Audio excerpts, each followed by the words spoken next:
The following program is a short segment of the first audience presentation given by Dr. Peter Chojnowski. Fatima Fraud, Our Case for an Imposter Lucy. Part 2.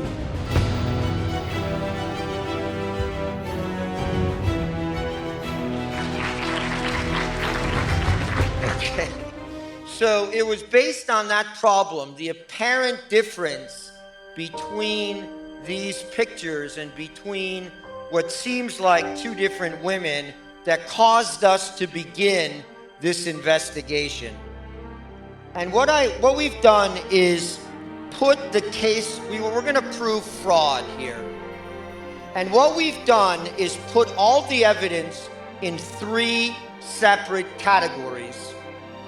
One is the historical, one is the photographic. So if a fraud of this magnitude occurred, then clear inconsistencies, anomalies, and perhaps even a warning from heaven should exist. You think there's going to be a warning from heaven? There is. There is. Photographic, Sister Lucy Truth, the organization we have, accumulated over 100 photographs of Sister Lucia from 1917 to 2005 and submitted them to unbiased experts of various specialties, really those who are on the top of their professions. Because we wanted the best, and we wanted because it was so serious, we wanted an objective analysis. Then, for looking at another scale of value and looking for another indicator, we had a handwriting analyst. Sister Lucy Truth obtained hundreds of pages of authentic writing from the real Sister Lucia. One of those was an extremely rare and high-quality copy of the Third Secret of Fatima, published by the Vatican. 4 writing specimens dated post-1967, and a total of 20 authentic signatures prior to 1967, and 2 question signatures post-1967. These specimens were examined over the course of 6 months.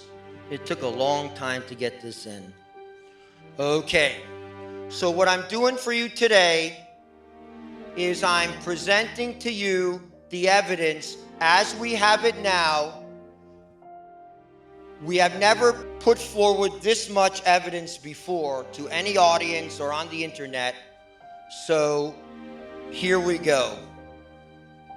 First, we're going to look at the historical element of this situation. What do we say? Why do we care?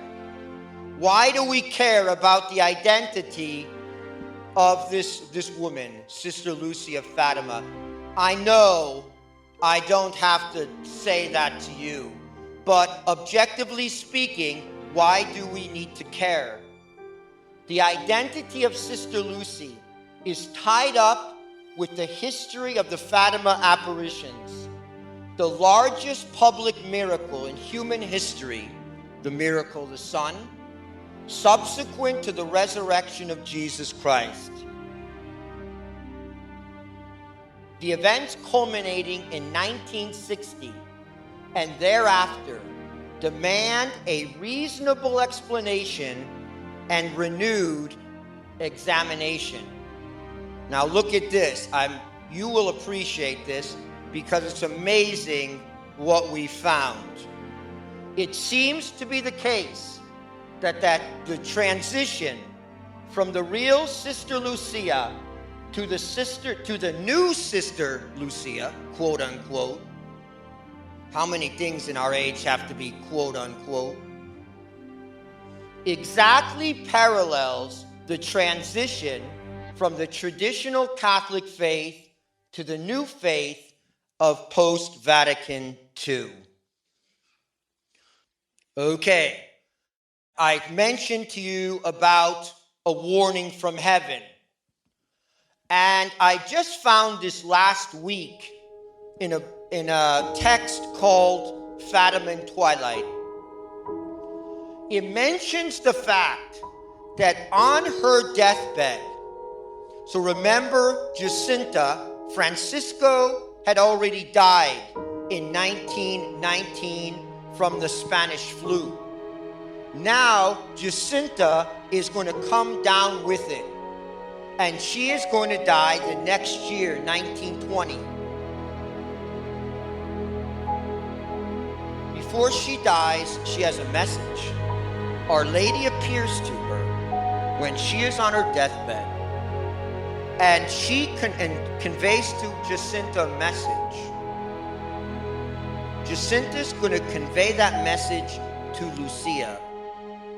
The message was a warning of the grave dangers that threatened Lucy, both at that time and in the future.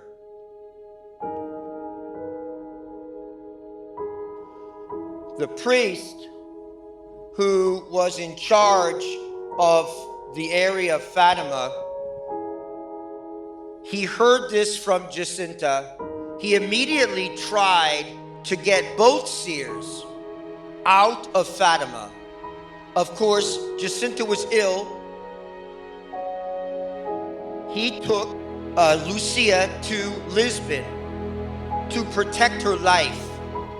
He was going to put her in a school in Lisbon. He was going to have her have a new identity, a new name. And she was never to speak about Fatima. Well, the government of Portugal, the Masonic government of Portugal, found out where Lucia was. So they had to take her again and go back to Fatima. But she was always under threat. In 1921, they bring her to a Dorothean school in Porto, Portugal, run by the Sisters of St. Dorothy. And she was instructed, she was given a new name, Maria das Dores, Mary of Sorrows, and they forbade her at the school from ever talking about Fatima. In fact, later, she's going to join herself the Dorothean sisters. And during that whole time, only once was she given permission to speak about Fatima, when they were doing an official study of the apparition. So otherwise she was to maintain silence. So much happened to her as a Dorothean. I focus for one moment on the apparition that she received at Tui, Spain. When the Holy Trinity appeared to her, she was shown the graces and efficacy of the Mass. And she was also shown Our Lady, who held her Immaculate Heart in her hand at the foot of the cross. It was during this apparition that Our Lady came, as she promised, on July 13th, 1917. Our Lady came to her and asked for the consecration of Russia to her Immaculate Heart. So many things happened to Sister Lucy dos Santos of Fatima when she was a Dorothean nun, and you see her habit there. Okay, Lucia does return to Fatima in 1946, and within a few months, she indicates her long-held desire to become a Carmelite. She's going to leave the Dorothean order after over 20 years, and she's going to need permission to go to the Carmelites. Well, strangely enough, that's just the facts. The request is approved by the intervention of Monsignor Giovanni Battista Montini. He signs off on the papers for this transfer. She would go to the Carmel at Coimbra in Portugal.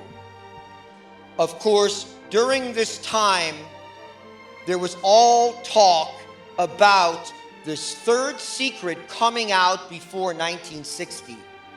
Everyone was talking about the cardinal from Portugal, Cardinal Ottaviani. Everyone was looking to that date, 1960. Now, look at this date, December 26, 1957. In this, you have what I believe is the last interview with the real Sister Lucy. It's an interview given to Father Fuentes, who is there as postulator for the cause of the beatification of Jacinta and Francisco.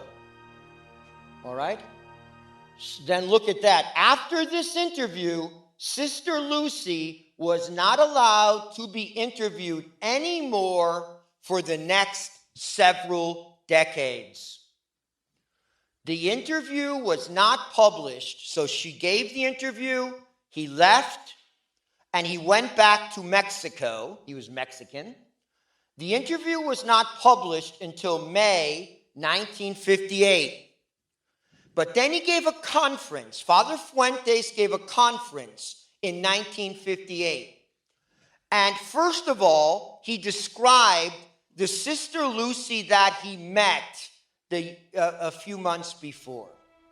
Look what he says. He said, described Sister Lucy's appearance as very sad, pale, and drawn. Now that's the way she appeared. What did she tell Father Fuentes? She told him the chastisement from heaven is imminent. This is December 26, 1957. The chastisement from heaven is imminent. The year 1960 is on us. And then what will happen?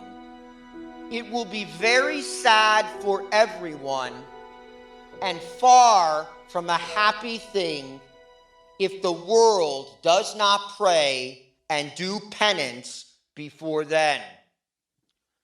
All right, who thinks that sounds like Sister Lucy? Seems like it sounds like Sister Lucy, the one that we know. So it sounds like Sister Lucy. He has a reason to be there. It sounds like Sister Lucy. Seems like Sister Lucy. But then seems like strange things go on. The interview's published in 1958. Then, in 1959, the Diocese of Coimbra, on July 2nd, 1959, released a disconcerting note publicly disavowing Father Fuentes, along with the following words of correction supposedly coming from Sister Lucy about Father Fuentes. This is what she's supposed to say. I know nothing and could therefore say nothing about such punishments, which are falsely attributed to me. This note, issued by the diocese, ends with the following line. The note closes with these words: Sister Lucy has nothing more to say on Fatima.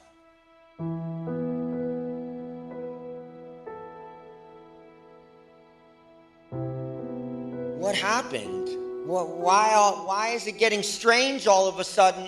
It's 1959. Why is it all getting so strange? Here are the events that happened 1958 to 1959 and then into the 60s. I'm just going to run through them because I think they matter. This is a transitional year. So, and what happens in the church is going to affect Sister Lucy and what happens to her, surely. Number one, October 9th, 1958, Pope Pius XII dies. On October 26, 1958, in the conclave, on that day there were 2 releases of smoke. In the first release, when they're burning the ballots after 2 ballots, there was, at the conclave, of course, white smoke initially went up the pipe, but then black smoke gushed out. Then, in the evening, the second burning of the ballots on this day, white smoke emerges and it enlivens the crowd, and it indicates to the Vatican radio and the announcers that a pope has been chosen. For 5 minutes, white smoke went up the chimney from the Sistine Chapel. Well, as we know, nobody came out on the balcony that day. They're supposed to come out after 20 minutes. Nobody comes out. What happens? Then, later in the evening, they announced there was a mistake. October 27th, 1958. A penumbral lunar eclipse appeared over Rome from 5:13 p.m. to 6:36. If you think back to Our Lady of La Salette, the church will be in eclipse. Maybe it's just odd.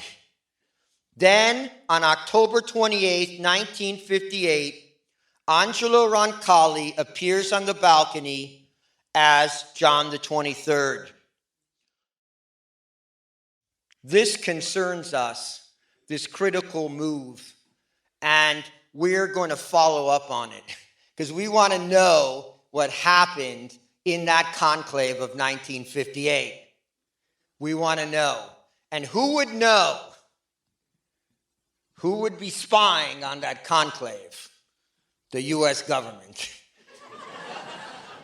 No, it's true. It's true. So we want to get the declassified documents concerning that conclave. What happened? Because clearly it was the turning point for Sister Lucy, as we will see.